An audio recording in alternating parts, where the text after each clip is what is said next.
দেখুন, টিভি সকাল ইউটিউব চ্যানেলটি অন্ধভক্ত তৃণমূলদের একেবারে নিশানা করলেন সোশ্যাল মিডিয়ায়। শোনো দাঁত কালানো শালি, মোদিজি রোহিঙ্গা করছে খালি, তোমার মমতা চাচি ভাট বকছে খালি, যতই বলো ঠান্ডা ঠান্ডা কুল কুল, ফুটবে না জোড়া। ভালো করে মনোযোগ দিয়ে শুনবেন। এবার পদ্ম ফুল, রোহিঙ্গারা হচ্ছে ন্যাংটা, তোমরা সব বাজাবে ঘন্টা। হ্যাঁ, আপনারা শুনতে পেলেন দর্শক বন্ধুগণ, কি বললেন এক ভদ্রলোক। তিনি কথাটি ঠিকই বলেছেন, ঠিকই বলেছেন। অনেক সময় তৃণমূলের অনেকটাই দরদি হয়, অনেকটাই মহিলা সোশ্যাল মিডিয়াতে এসে ঢ্যাং ঢ্যাং করে নেচে তারা সামাজিক মাধ্যমে ভাইরাল হতে চায়।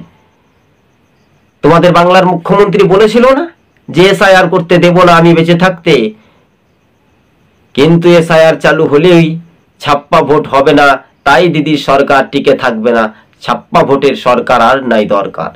26-এ ফুটবে এবার পদ্ম ফুল, তাই স্পষ্ট করে দিলেন এক তরুণ তাজা, বলাই যেতে পারে যুবক আমরা বলতে পারি, কিন্তু মানুষ তো বটেই। কিন্তু তৃণমূলকে নিশানা করলেন। এবার খেলা কিন্তু জমে যাবে, আমরা বলছি না। তৃণমূলের নাটক অনেকটাই শুরু হয়েছে ঘুরপাকের মতো। তাই ওপর থেকে পড়লো তাল, এসআইআর বলেছে, দেখি এবার তৃণমূলকে কতটাই ছাল ছাল করি। তাই ভোট যখন আসবে মানুষকে বলবে, এসো মুসলিম দরদি, তোমাদেরকে ভোটটা আমাদেরকে দাও তৃণমূল। তাই তৃণমূল বুঝতে পেরেছে যে সংখ্যালঘু ভোট এবার ছাঁটাই হচ্ছে, তৃণমূলের দিকে যাচ্ছে না। বাংলার মানুষ যথেষ্ট পরিমাণে চালাক আছে, আর সংখ্যালঘু ভাই বোনেদের বলবো তৃণমূলকে ভোটটা দিয়েন না। কেন দিবেন?